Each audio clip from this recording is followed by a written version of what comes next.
The moment you mistake power over others for power over yourself, you have already lost the game. Machiavelli wrote The Prince in 1513. 500 years later, people still worship his insights into manipulation, control, and political warfare. But here's what they don't tell you.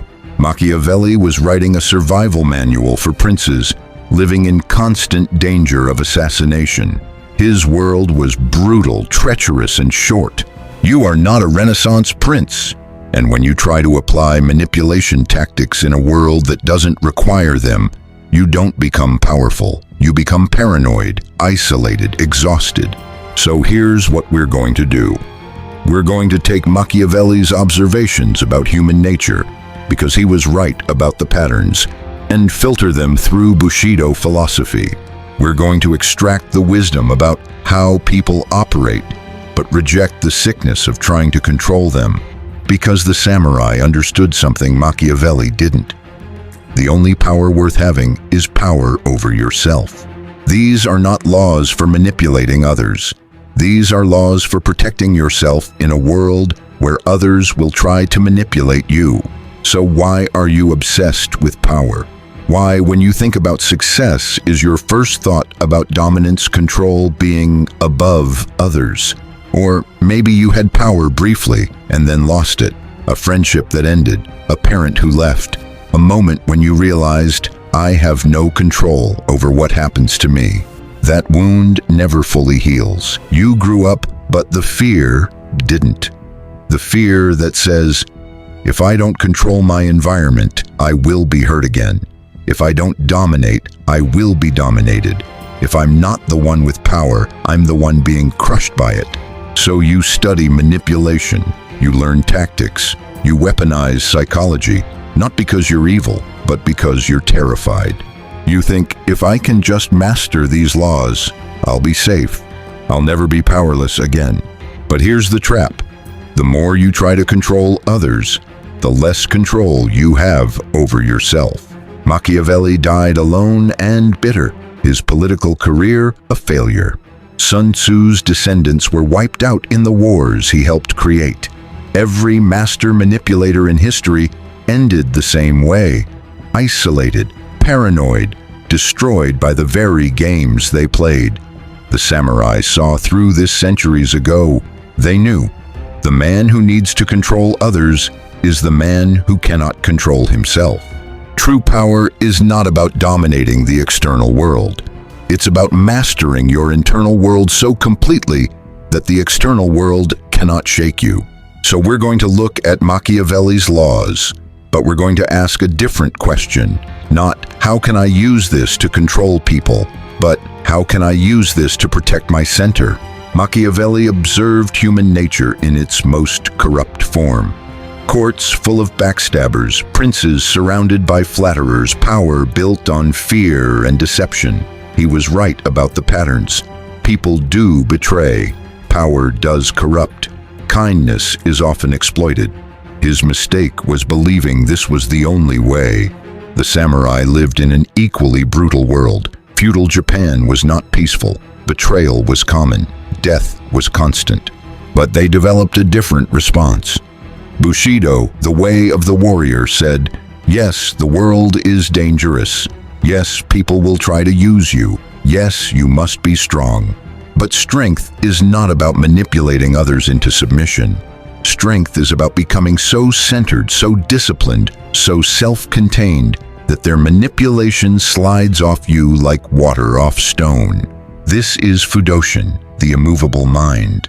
When you are unmovable within yourself, others cannot move you with their games. In practice, this means we study the patterns Machiavelli observed, but we use them for protection, not offense. The goal is not to become the predator. The goal is to become invisible to predators.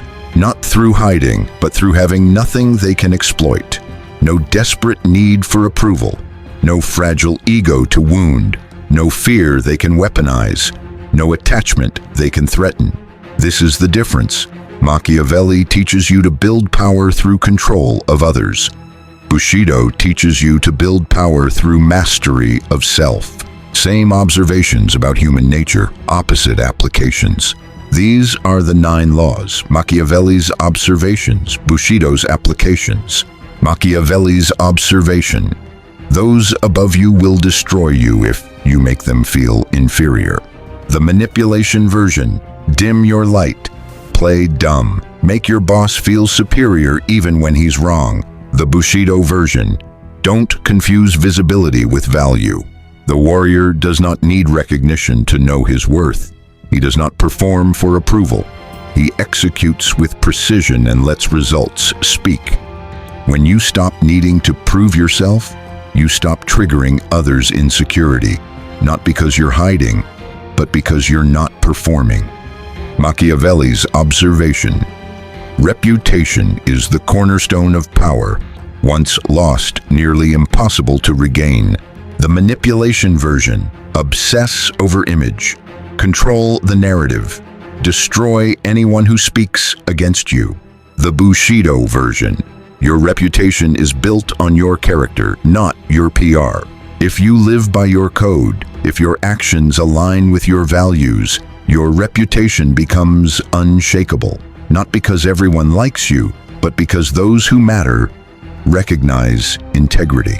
The warrior does not defend against every attack. He knows, if my foundation is solid, temporary storms cannot destroy what I've built.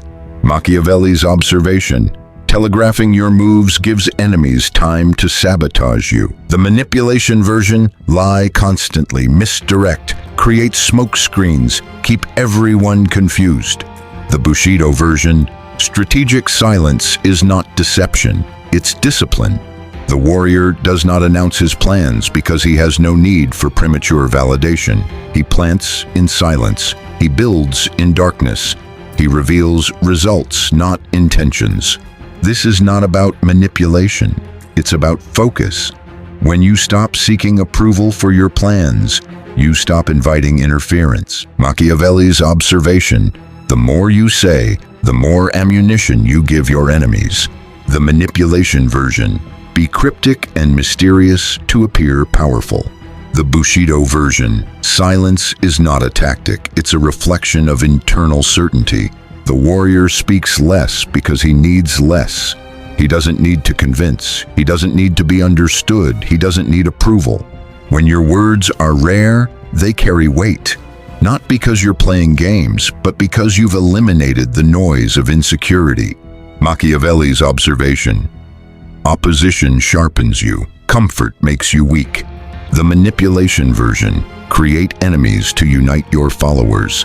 Manufacture conflict for power. The Bushido version. Resistance reveals what needs strengthening. The warrior doesn't create enemies, but when opposition comes, he uses it as information.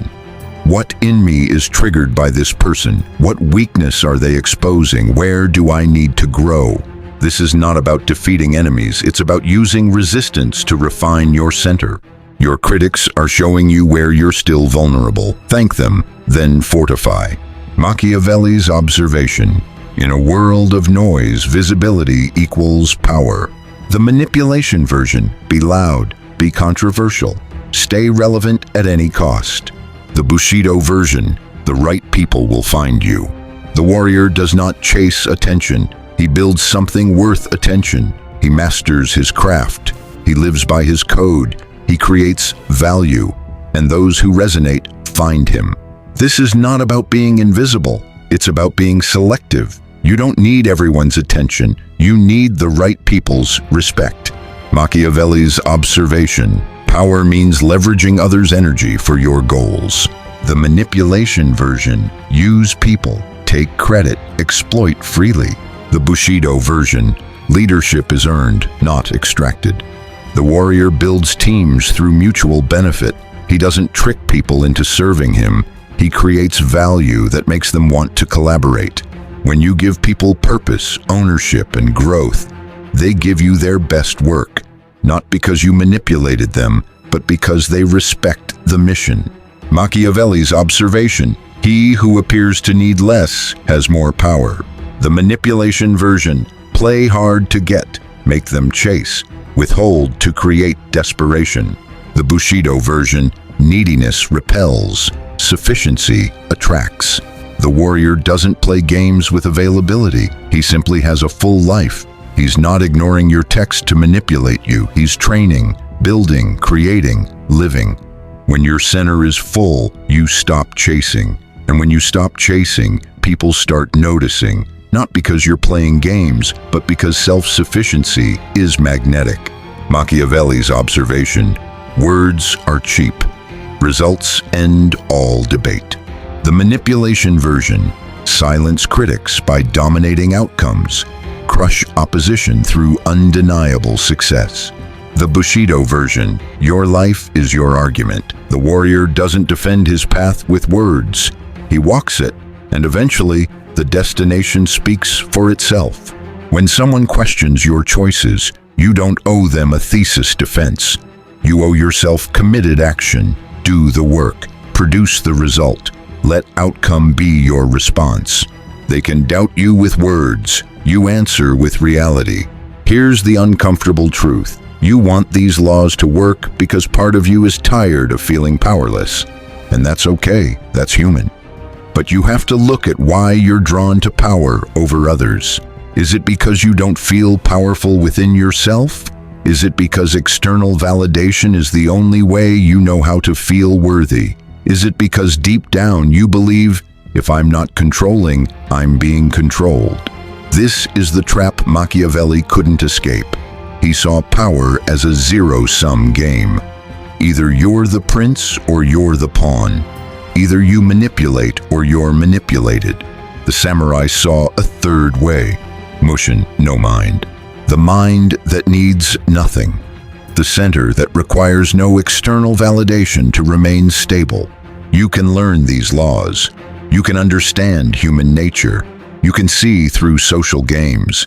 But if you use them to control others, you'll become the very thing you feared, alone, paranoid, and exhausted. The real work is this: building a center so strong that you don't need to play power games. When you know who you are, manipulation doesn't work on you. When you're complete within yourself, you don't need to extract validation from others. When your peace is self-generated, people can't threaten to take it away. This is ultimate power, not controlling the external world, but being uncontrollable by it. Machiavelli spent his life trying to master others and died broken.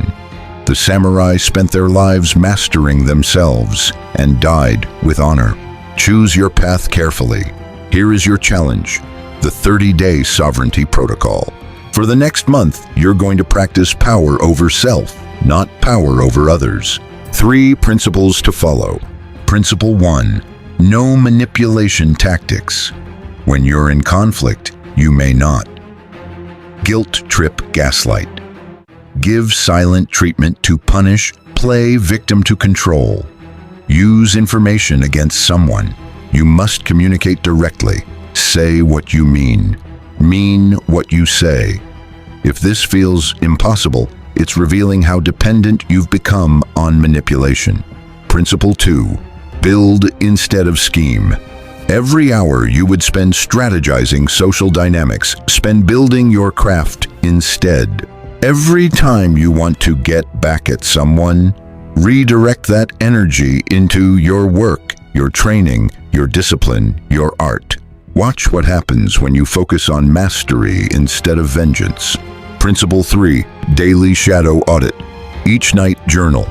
Where did I try to control someone today? What was I afraid would happen if I didn't control them? What would it feel like to let them be free while I remain centered? This is the hardest part. You'll see how often you manipulate without realizing it. Not because you're evil, but because you're scared. The warrior's path is learning to release control while maintaining center. After 30 days, you'll notice the energy you spent trying to control others was enormous, and it never worked anyway. Real power is realizing, I don't need to control anyone to feel safe. Machiavelli wrote about power. The samurai embodied it. You can spend your life learning to manipulate others, building elaborate strategies, playing exhausting games. or you can spend it building a center so strong that games become irrelevant. The choice is yours. If this philosophy resonates, if you're done with manipulation tactics and ready for real mastery, subscribe to Vantarchive. But not because I'm using law number whatever to persuade you. Subscribe because you've decided I will master myself before I try to master anything else. The world has enough manipulators, it needs more warriors. Build your fortress within.